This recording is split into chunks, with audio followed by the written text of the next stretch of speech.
Hi, I'm Chip Rogers, and welcome to the AAHOA Educational Experience. And with me today, a very special guest, Stanley Turkel, one of the most widely published hotel consultants in the nation. Stanley, thank you for being with us.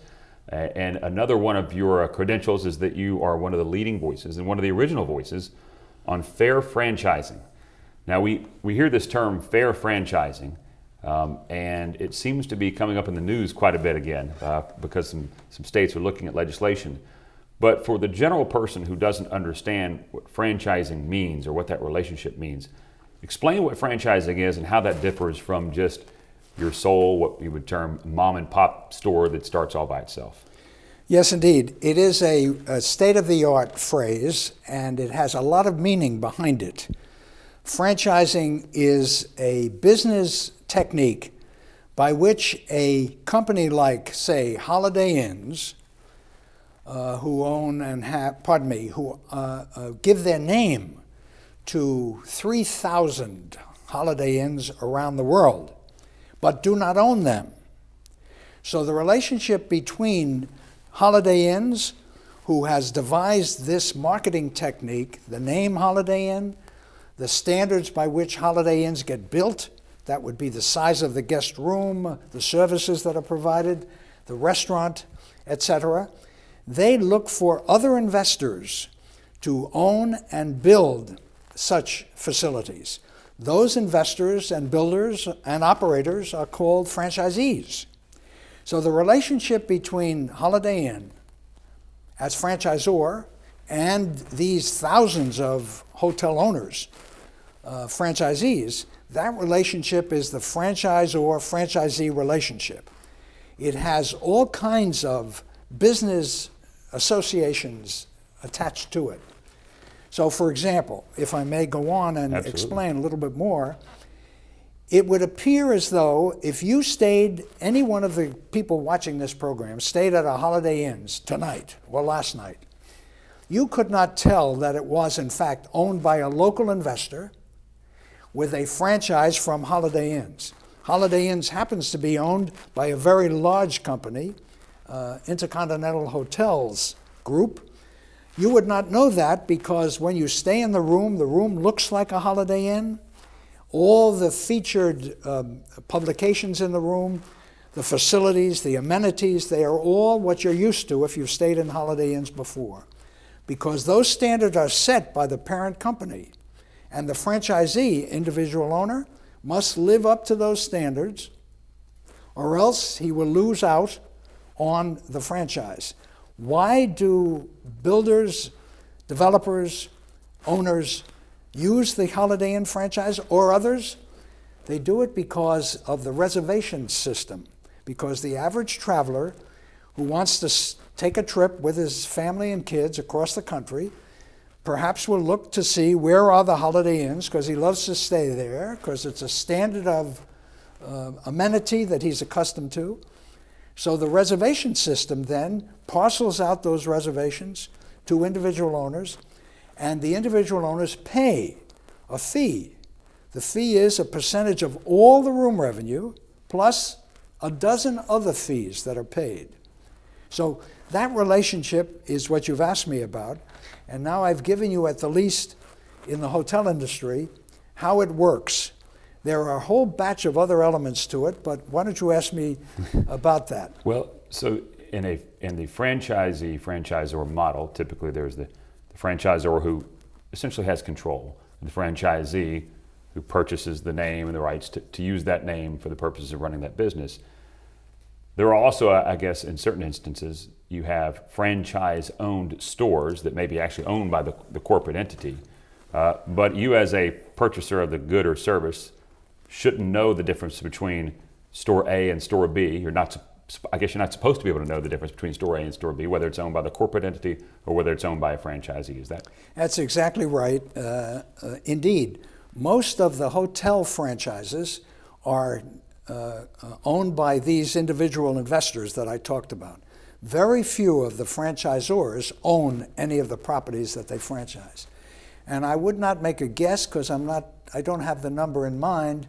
I'm guessing that Holiday Inn owns very few of the 3,000 or so Holiday Inns that are around the world, just not many.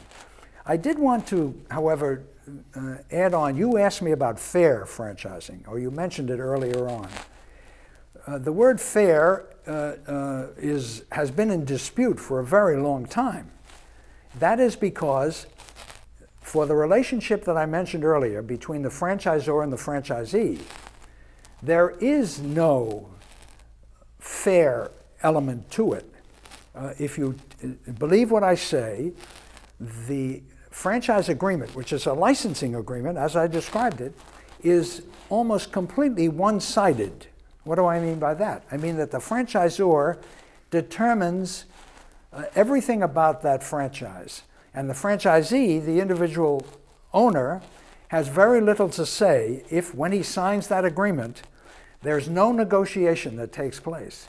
The specific elements of that agreement are set almost in stone, maybe in gravel, not stone. If you happen to be a very large investor with half a dozen or more motor inns, maybe then you have some leverage in negotiating a better deal. What do I mean about better deal or poor deal? Well, let's say you and I own a Holiday Inn. We're doing well with it. As investors, we pay the fees to Holiday Inn, we make a living, we support our families with the occupancy and rate. Holiday Inn decides that they want to give out another franchise a mile from our property. A mile, you say? How's that possible? How can we both make a living if there's two Holiday Inns that close to each other? Well, the franchise company doesn't care much that we are running at 80% occupancy at $150 average daily rate. I'm guessing at that, but let's say we are, and we're supporting our families. We don't have any territorial protection in our agreement. That is about as unfair as you can get. That Holiday Inn will put another franchise in our neighborhood, 1 mile from ours, give out another contract, allow another investor to build there, and indeed, what happens after they open up new to our occupancy and average rate? Serious drops. Because now, instead of running what I said earlier, 80% occupancy at $150 average daily rate, the year that that new property opens a mile from us, we dip down to 60% or 50%. And our average rate, instead of being $150, becomes half that or less. So wherein we used to be able to support our families, both of us, on that Holiday Inn, now we can't even pay the rent or the mortgage payment. So the question that arises, I'll answer it in advance before you ask me. Well, I'm going to stop you because we have to take a break, and then you can answer it as soon as we get back from the break. We are talking with one of the nation's leading experts when it comes to the hotel industry, but more importantly, specifically, franchising and fair franchising, as you heard him talk about. It's Stanley Turkel. We'll be back with him coming up right after this.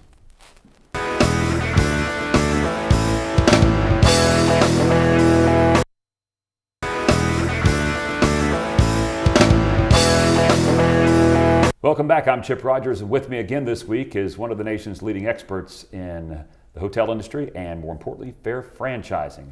It is Stanley Turkel. We've begun our discussion about fair franchising, and one of the things, Stanley, that I want to make clear to people, because those who are not involved in the franchising business, and when they hear this term fair franchising, they probably think, well, it's fair because you get to go in and negotiate as a potential franchisee with a franchisor, and you simply negotiate a deal that both sides agree to, and you just simply live by that deal. But the reality is that these franchise agreements are not what we would consider your typical negotiated contract. There's not a give and take. Instead, they are a document that is probably, for the most part, mass-produced and is used for everybody who wants to purchase one of those franchises. And it's simply a take it or leave it proposition for the franchisee.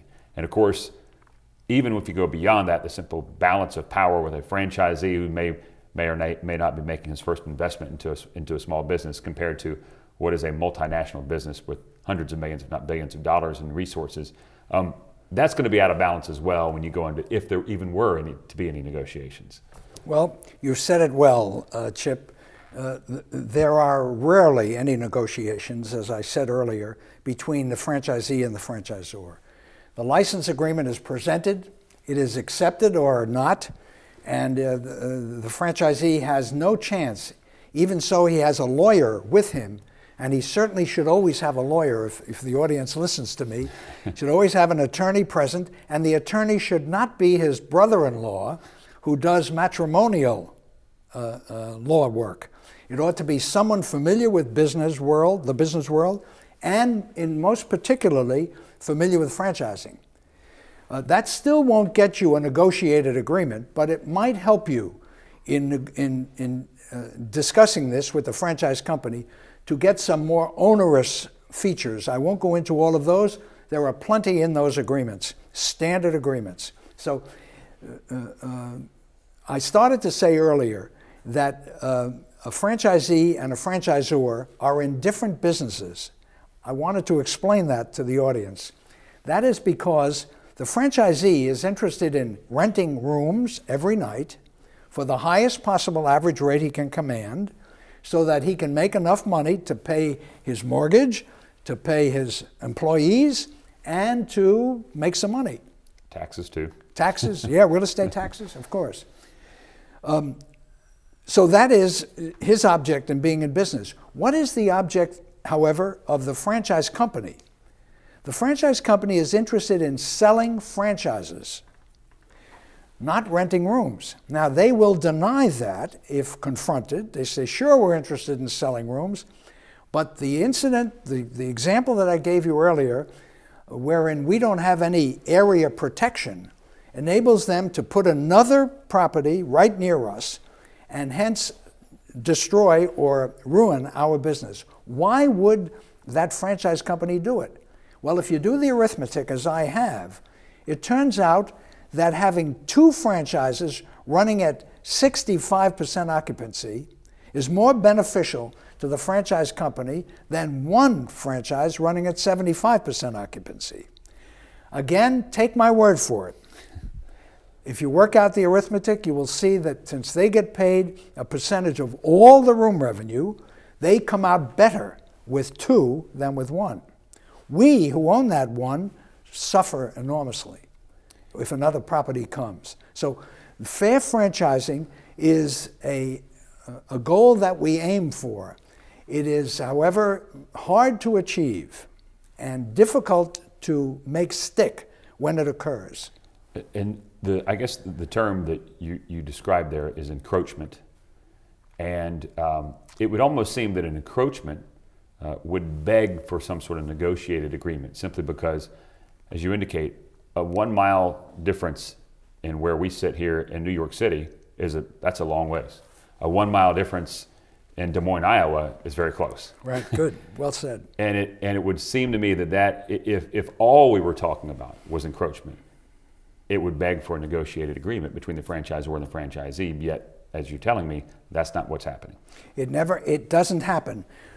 Some 12 years ago, the Asian American Hotel Owners Association, who is sponsoring this program, name of AAHOA, the acronym, created something called the 12 Points of Fair Franchising. That was mostly put forth by the then chairman, Mike Patel, from Diplomat Hotels, and he proffered, and the organization agreed to reach out to the franchise companies and try to get them to agree to these 12 points of fair franchising. If you take my word for it, and I hope you do, you'll discover that the 12 points are rather modest in their stretch, in their reach. They are not revolutionary. They don't intend to overturn the way the business operates. And yet, the major franchise companies have still, 12 years later, not signed on to those 12 points. The only companies, inns, that have done that are the much smaller hotel companies, have agreed to those 12 points of fair franchising. The big boys still have not agreed to it. So that our viewers understand, we talked about encroachment. That would certainly be one of the 12 points. But things just as simple as pricing, being allowed to set your own price. I think some of our viewers would be shocked to know that there are arrangements where a franchisor and a franchisee, and this goes, of course, beyond the hotel industry. Well, let's take fast food industry. where they may advertise a price on television for a given sandwich. And if you were to go to that store, they're required, as being a franchisor or a franchisee, to sell you that sandwich at that price, even if they must sell it to you at a loss to their own business. Well, you've just described one of the unpleasant and unfortunate relationships and business difficulties in the franchising business. It's not the only one. There are a dozen other issues that arise. It has to do with, say, renewal of let's say I have a 20-year franchise agreement. When it comes time to renew it, or even so I have, as an owner, lived up to all the requirements by the franchise company, the franchisor may decide not to renew my agreement. He might, if I want to sell my franchise to my uncle, my cousin, a neighbor, the franchise company does not have to approve of that sale. They can deny it. They can disagree with it. They can force me, therefore, not to sell, or to sell to someone who they want me to sell to. So it is, in a measure, unlike what people imagine in the American business world. These are one-sided agreements. These are singularly in favor of the franchisor, and rarely does a franchisee, unless he's big, as I said earlier, and have clout, have the opportunity to get a fair share.